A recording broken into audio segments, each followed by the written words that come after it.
Hi all.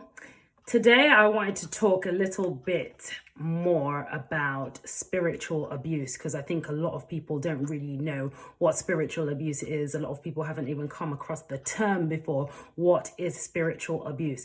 Now, some people that know me probably think I'm always talking about spiritual abuse, but equally there's some people who have never heard of it before. So I just wanted to kind of give a little bit more information on spiritual abuse, as it's something that's very, very, very rampant in society and really, really underrated. So what is spiritual abuse? My personal definition of spiritual abuse is when you're using either spirituality or religion to control, manipulate, or abuse somebody. You can control them by, in an intimate partner relationship, for example, where they're going, who they're seeing, who they're talking to. A religious leader may be controlling their behaviors by keeping you in your religious establishment for hours on end, giving you several roles to do so that you're always there. You can only hang around with people from that establishment, really making these kind of unsaid rules for you. Obviously, everybody knows what sexual abuse is. Using your position of power to coerce people who you should be protecting, those people that you should be leading into having a connection with the higher power, but you're using your position of power as a spiritual or religious leader to coerce people, to commit sexual acts on them, and these may be adults as well as children. We've seen in the media, obviously some prophets, pastors, apostles have used their sort of gift to try and abuse people. And I'm going to give you some special prayers. Let me pray over your panties. All these women should bend over, and let me pray for you from behind. All of you need to drink my holy milk. I don't know if you guys have heard any of these stories before, but this is real. And some prophets, apostles, pastors are actually doing this. Praying over panties and doing all sorts of things, spilling oil over you, and praying and rubbing your breasts, to I don't know, but all sorts of things to coerce you. And they'll literally say something like, God told me that I should caress your breasts so that you may be healed of this ailment. Because a lot of the time what they want to do to you is get you to trust them. So they'll tell you something, mostly like a false prophecy, like, something is wrong with you. There has to be something wrong with you. Okay, first of all. So if you're suffering from something, any kind of medical condition, you're already a victim. Okay, if you've lost your children to the local authority, there's already something wrong with you. If you ain't got a job, there's something wrong with you. If you don't have the correct immigration status, there's something wrong with you. If your child dies, there's something wrong with you. There's something wrong with you, and you are already a victim. So that's mostly when you're approaching a religious leader. There's got to be something wrong with you. And sometimes you just want a connection with a higher power, and you think and you trust that this person is already kind of close to this God or higher power, and you want to learn from them. You want to learn the ropes of how you can secure that relationship with this higher power, and that's the only reason that you trust them in the first place, right? But these people will abuse that trust by saying, your mum is a witch, or this and that happened. It's because, the people in your village are praying against you and doing spells, and you've got a hex, you've got a curse, and that's why. And the only way you can rid yourself of this curse, the only way that you can rid yourself of this hex is by cooperating with this religious leader. Because you'll be thinking, oh my God, I have a hex. No wonder I can't find love. No wonder I can't find a job. No wonder I can't, have a baby or whatever. So you now start to trust this person. Okay, this person is close to God. Why would they lie to me? Why not? So if they start to say, all you need to do is give £500, you'll give it. Because, if they're close to God, why would they be lying to me? They've already kind of gotten your trust, and you'd feel like, okay, if you don't cooperate with them, if you say no to them, that perhaps you're even saying no to God. I know that was very true for me. At the time, I was given a false prophecy that my husband was my husband. This alleged prophet told me that, this is your husband. This is what God is saying. God says that you should get married to this person. And in myself, I was like, I don't know why God would I don't know why God would do this to me and him, like, no.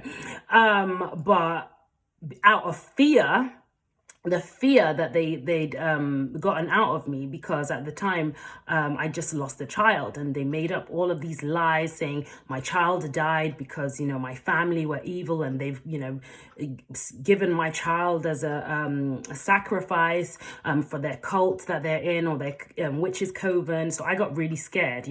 What they'll do to you is get you to be scared of other people. So even if you want to confide in your friends, your family, get external support from like a counselor, they'll try and make everybody else seem evil, the teachers, the counselors, the lawyers, law enforcement.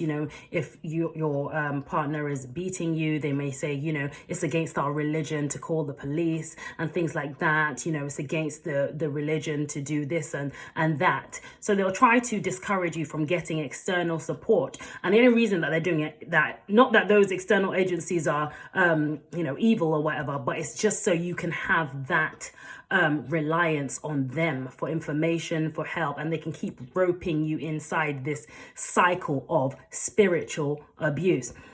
They'll get you to distrust yourself. As I said, when I was marrying, my ex-husband, I knew it would deep inside me, like, this doesn't feel right. Something is wrong here. It just feels wrong. I was having dreams about him chasing me and stuff like that. And I didn't trust myself enough to think, okay, that's a strong sign that I shouldn't go ahead with this, because they'd made me dependent on them for, advice and, ridding me of this hex that has been cast upon me. So they kind of get you to distrust your inner world, because I couldn't trust myself, even though I was having dreams, like proper clear visions. I didn't trust myself enough to go with that. I kind of, relied on them more because I trusted them more and believed that, they were from God. So why would I, not trust them? So that's one thing that they'll do. They'll isolate you. I don't know if anybody's watched that BBC documentary on Joy. I can't remember her name, Joy, but there was a BBC documentary on I think he was a pastor or apostle, some kind of, elder in the church, and he ended up killing this poor girl, hid her body somewhere, and the body was not found until, just a few months ago. And, so they'll get you to kind of trust people that are inside the institution, and you'll just think, oh, okay, they'll discourage you from making friends with unbelievers. Don't make friends with invalids or unbelievers. It's us and them kind of thing. They don't want you to make friends. Why? So they can continue to rope you. They want to have control of the information that you're accessing. Like with me, for example, I was discouraged from getting counseling. I had just lost the child. Ideally, I should have had bereavement counseling, but they didn't want me to have any kind of counseling. Why? Because the counselor may uncover that they're actually abusing me, gaslighting me, distorting my reality, that this is actually not going on right now. My family probably haven't put a hex on me, and that's not the real reason my child died, and things like this. But the abusers, these alleged prophets, these alleged pastors, apostles, and even my spiritually abusive ex-husband, didn't want me to find that out, that they're creating this reality for me. They're creating this reality for me purposefully. They're doing it intentionally. They know exactly what they're doing. They're abusing me spiritually, and they're very aware of that. Another one of the kind of signs of spiritual abuse that you could see is when a pastor, I'm just going to use, pastor, but just because I've come from a Christian background, and it's been, spiritual abuse of Christianity kind of thing, but you can use it for any kind of denomination that you're from, whether you're a Muslim or you go to synagogue or a cult, even like whatever religion, or even just spiritual background, because this happens even in like the yoga community as well. So just the leader of the pack, they will humiliate people in the congregation. So for example, I remember when I was going to a specific church, and this pastor would humiliate people. He would stand on stage and I don't know whether this girl actually told him this, in a previous meeting before, but he like said in front of the stage, like to the girl, you need to stop masturbating. God thinks it's disgusting, and you're shaming yourself by masturbating and all of this kind of thing, like in front of the whole congregation. She was just there crying. He'd also do it to like ushers in the church, like workers in the church, shaming them, just calling their names and stuff. Even down to his wife, he would say, "My wife is fat, she's ugly, I could do so much better. If I hadn't already had kids with her, I probably would have married somebody a hell of a lot more beautiful. The only thing I like about her is her legs," I think he said, "and that's why I always make her wear skirts." So you could see that he's literally dictating to his wife what she should be wearing. He's trying to erode her sense of self-esteem by telling her, if I could choose again, I would. You're not that beautiful, you're fat, this kind of thing. And that's really, really alarming for somebody to say to anybody in an intimate partner relationship. But even more damaging if you're the leader of a religious or spiritual community, because you're supposed to be an example to other men and women out there. And if you're treating your spouse like that, which could be classed as coercive and controlling behavior, domestic abuse, then what are you expecting that the rest of the congregation is going to be doing to their spouses? It's quite ridiculous, to be honest. Obviously coercing you out of tons of money. We've all seen this kind of SPAC Nation movement where they'll get people in the congregation to take out loans and saying it's biblical to pay tithes, to pay offerings, to give to God, give to God, give to God. Listen, I don't mind giving to God, like, paying the light bill, the rent in the church and stuff like that. But I'm sorry, like, if the pastor's driving a Lamborghini, like, I think we've covered this light bill is what I'm saying, So they'll get you to kind of like erode your boundaries, like, just testing what you'll take by, humiliating you, abusing you, that kind of thing, getting more and more money out of you, distorting your reality, making you distrust yourself essentially, and, relying on them for help. Another thing that's really damaging is when a victim actually leaves and they're not believed. Like, that is even more damaging. Do you know how much strength it takes and courage to actually leave an abusive environment? I was kind of, re-abused in two ways, because when I left my ex-husband, I wasn't believed by the courts. The judge, she said I was lying. I've made the whole thing up. He took the role of the, I haven't abused anybody kind of thing. Really, really just avoiding accountability for all the things that he did. And by the judge saying, I've lied and stuff like that, it just cemented my feelings of, where is the justice? In addition to that, all the people from the church that I would go to as well, they'd see me on the streets and stuff like that, they'd see me with my kids and they would like totally ignore me, just walk past me. It's like re-traumatizing the victim. I think on one of my other videos, somebody was commenting on my post and saying, we shouldn't be naming the names of the church, or, just leave religious leaders alone because they're doing God's work and stuff like that. No, they are not doing God's work, because they are wolves in sheep's clothing, and we need to get comfortable with talking about them, because I think a lot of people don't want this bubble of theirs to be burst. They look at this, religious leader as like holy one. This is their kind of claim to spirituality and stuff like that. And if that claim to spirituality is threatened by a victim, they don't want to hear it. So they'd rather just say, no, the apostle didn't do that. No, the prophet couldn't have done that. No, the pastor couldn't have done that, because it's easier for them to live in this reality that that person is oh so holy. No, they didn't sexually abuse that child, etc. And it's easier for them to just be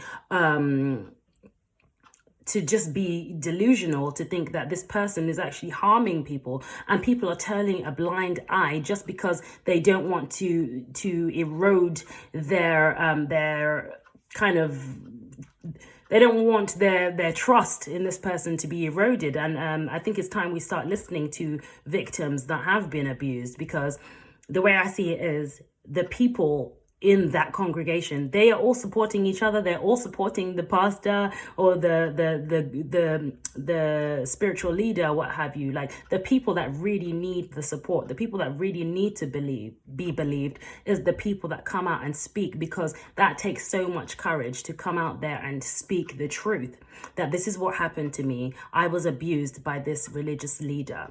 The last thing the victim needs is for clapbacks, people coming out and saying, no, you're lying, you're just trying to tear down the house of God and blah, blah, blah. Well, no.